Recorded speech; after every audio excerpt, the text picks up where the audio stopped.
Trust me, people don't want to see what's on my body cam. What do we got going on today? Dang it. Yeah, can I get a number 4? Yeah, super size. 2 for $3. Now, I ain't saying she a gold digger. Let's just turn this off. I don't want to be bothered.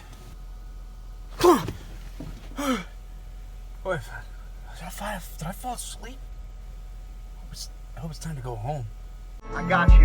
Yeah, I will defend my brothers. I will defend the weak. I will pursue and fight evil so others may sleep. I am the sheepdog, protecting the night. Wolf hunters unite. Bring it on. It's time to fight. Well, even if people did want to see what was on my body cam, they'd have a real hard time finding the footage because I don't wear one. Don't get me wrong, I'm not against body cameras. All things being equal, I'm absolutely for body cameras.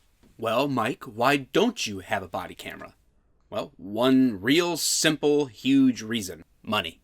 That's right. Most departments actually can't afford them. Not only do you have the upfront cost for all of the equipment, but you have ongoing costs of a server and a place to store and maintain all your equipment.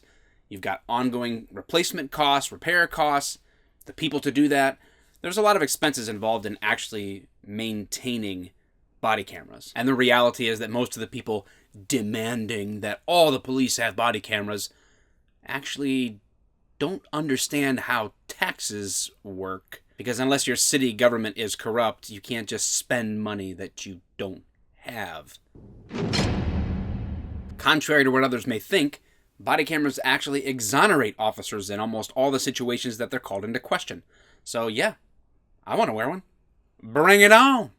Bring it on, old man! Bring it on! In fact, just the other day, my dash cam video, which we do have, helped clear me of a customer complaint in less than 5 minutes. The basics go that myself and my trainee pulled a vehicle over.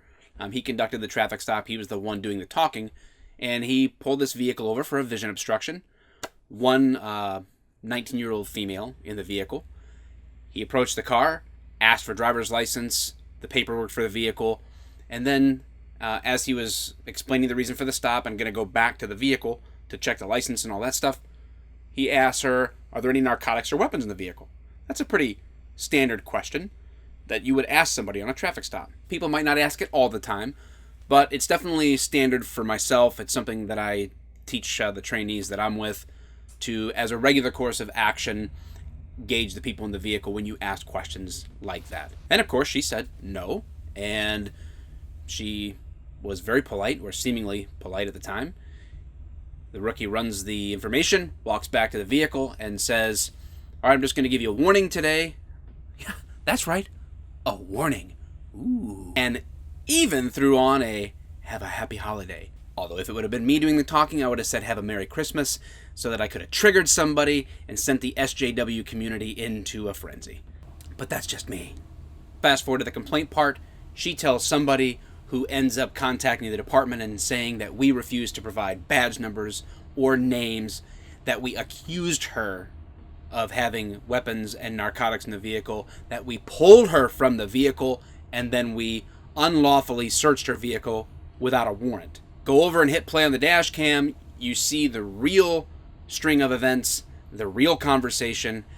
Problem solved. I love it. So if I could have a body cam doing the same thing, that'd be awesome. Because I can tell you what, most of the time, it ain't going to be me looking like a fool.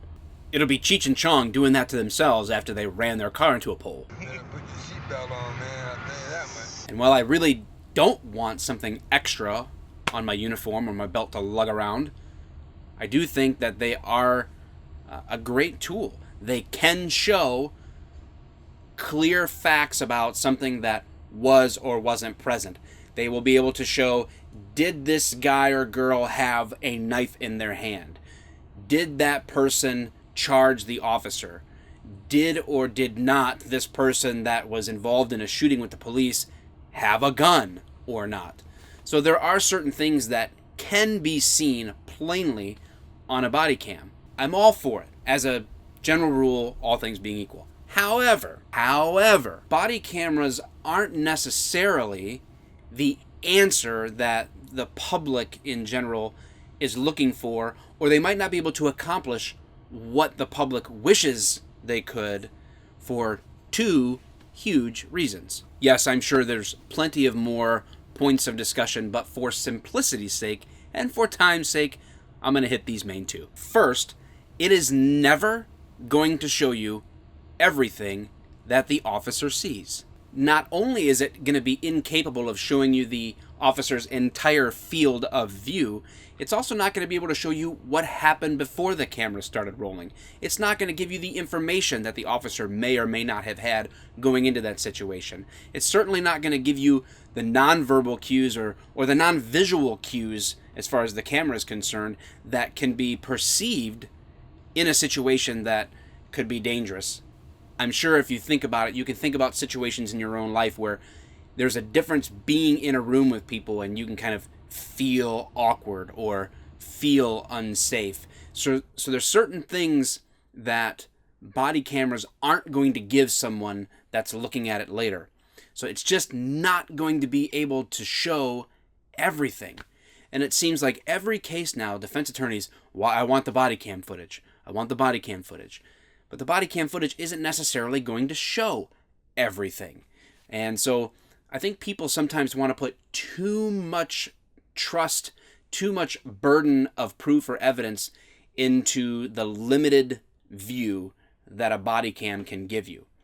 It doesn't make it bad. It just means that we have to understand the perspective that it's going to give isn't going to be comprehensive in most cases. And the second big problem with body cams, as far as what people expect from them, is that they're generally going to be critiqued in complete hindsight in a different setting, in a different time, by people who have little or no training in law enforcement circumstances. An officer's words and actions are in great part very dependent upon the circumstance that he finds himself or herself in. And so inherently, it's not able to tell the whole story. And if you're already starting from a point of critique, then typically what happens is the person critiquing the officer or critiquing the situation in the video is going to take their personal experience, their perceptions, and insert them into the video as if they were there and be able to communicate what they think should have been done. But that's not how the courts have traditionally ruled how use of force or how certain situations are to be determined. Someone with little to no experience in understanding anything related to law enforcement circumstances, which is a vast majority of people, if they see a body cam video, they may question all kinds of things. They may have, well, why did the officer do this? Why did the officer say that? And then they begin to critique them and judge them based on a perception that they have, where they try to draw from their own experience. And that's all they have. I don't fault them for that, but you have to be able to step into their shoes.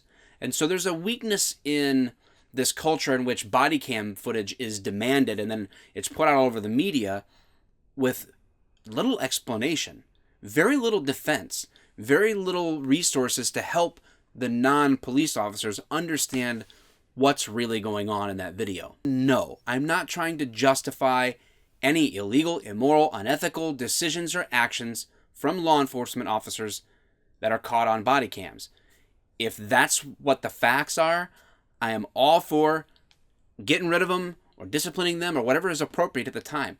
Nobody wants to get rid of bad cops more than normal, good cops. I don't want them there. Neither do most people, especially cops. I guess for me, it's no big shocker that in this digital culture, people want body cams on police officers. I just think that we should maybe, apply it to everybody. I'd like my fast food workers to have body cams. I want to know what's going in my food. I want my dentist to have a body cam. I don't want to be under and be taken advantage of. Shoot, for that matter, let's put some body cameras on Congress. America. Let's put body cameras on mechanics so we stop getting ripped off. All right, well, you guys get the idea, I'm sure.